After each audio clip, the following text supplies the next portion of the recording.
Hello guys, welcome back to this channel. In today's video, I'm going to show you how you can quickly find Lana's childhood home in Trust and Impress Lana Lore Quest Chapter 1.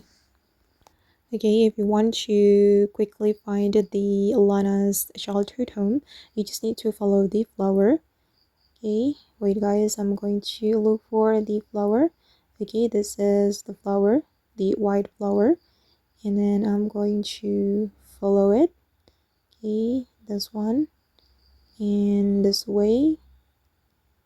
Okay, white flower, and just keep following the white flower, and then you will see the Lana's childhood home. Okay, white flower, and this way. Okay, you need to find it under 2 minutes or you will die. Okay, and we're almost there guys.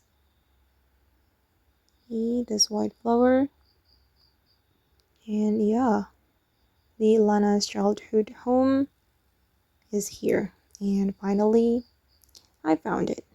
And after we find the Lana's childhood home, we need to collect Lana's item. And good luck. Okay guys, and that's how we can find Lana's childhood home in Trust and Impress Lana Lore Quest Chapter 1. I hope this video will be useful for you. Thank you so much for watching, and bye.